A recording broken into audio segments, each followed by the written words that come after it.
So learning language tends to be different than other kinds of learning that we do. Learning language is interesting. There's no specific instruction needed. Any child exposed to language typically will learn it.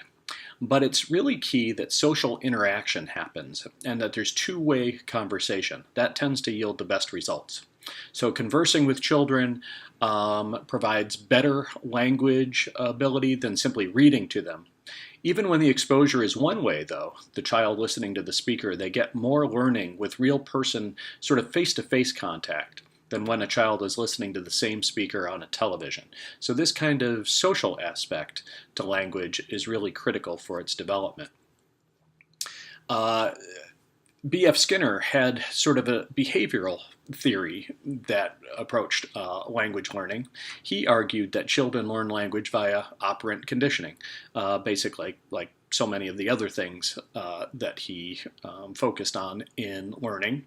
So he would suggest that using a word correctly is reinforced when it produces a desired outcome.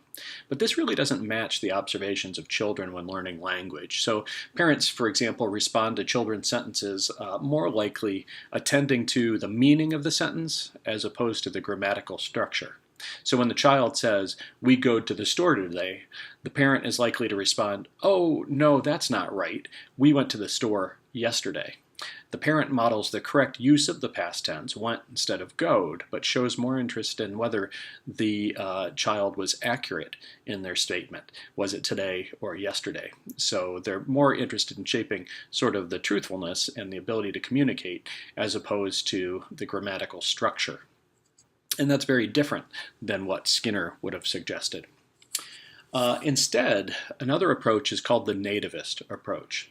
And it really focuses on the speed and ease with which young infants learn language, which is really amazing, actually. So folks like Noam Chomsky and others like Steven Pinker suggest that humans have an inborn capacity for learning language. And, to suggest this, they point out that all cultures have language of some kind. And interestingly, the acquisition of language follows a really common course, no matter what that language is. So children all over the world go through a stage in which they over-apply rules.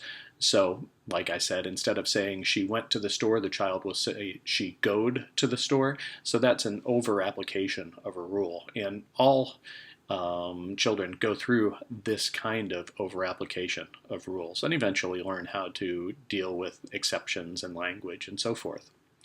And in fact, brain structure is correlated quite a bit with language. So most people process language in their left hemisphere.